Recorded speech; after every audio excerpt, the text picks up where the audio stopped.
जय भगत सिंह सही भाइयों के लिए तो आपके सामने एक बात लेकर के आया हूं कि तलवारों की धारों पर इतिहास हमारा बनता है। जिस ओर जवानी चलती है उस ओर जमाना चलता है। तो ध्यान रखिए, अगर आप एक ऐसी एज में हैं, आप 14 साल से ऊपर हैं और आप 30 साल से नीचे हैं, कहने का मतलब है ये वो एज है कि आप पूरे ब्रह्मांड को हिलाने की ताकत रखते हैं, क्योंकि इतिहास गवाह रहा है जब एक युवा आगे बढ़ा है। ध्यान रखिए, पूरे देश को आजाद कराने के लिए जब भगत सिंह जी ने हथियार उठा लिए, कहने का मतलब है जब जब युवा आगे बढ़ा है, जवानी आगे बढ़ी है, तो जमाने ने उसका साथ दिया है।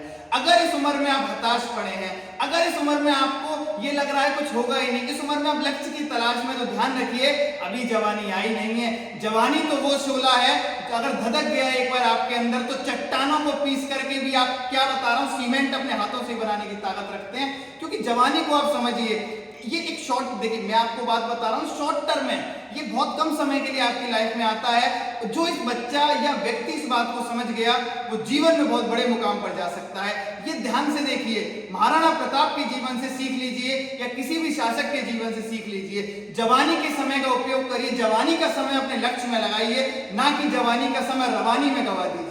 ये जवानी और रवानी में एक बात का ही फर्क है। जवानी का समय अगर आपने अपने वर्क के लिए यूज कर लिया तो कहने की बात ही क्या है, और रवानी में आपने ये पूरा ही समय गुजार दिया तो ये समय लौट करके नहीं आएगा भाइयों। तो इस बात को समझिए कि जवानी को हमें किस ओर लेके जाना है। हम इतिहास लिखने के लिए बने हैं। ओशो की बात को सुनिए, मेरा कहने का मतलब है आप किसी को भी उठा लीजिए, सब यही बात कहेंगे, ये उम्र ही ऐसी है जिस, अगर जवानी की उम्र में आपने खुद को उठा लिया तो आप संसार को उठाने की ताकत रखते हैं। इस बात को समझते चलिए, आगे बढ़ते चलिए, क्योंकि आपका एक हौसला पूरी जिंदगी बदलने के लिए पर्याप्त है। आपकी भी और सामने वाले की भी।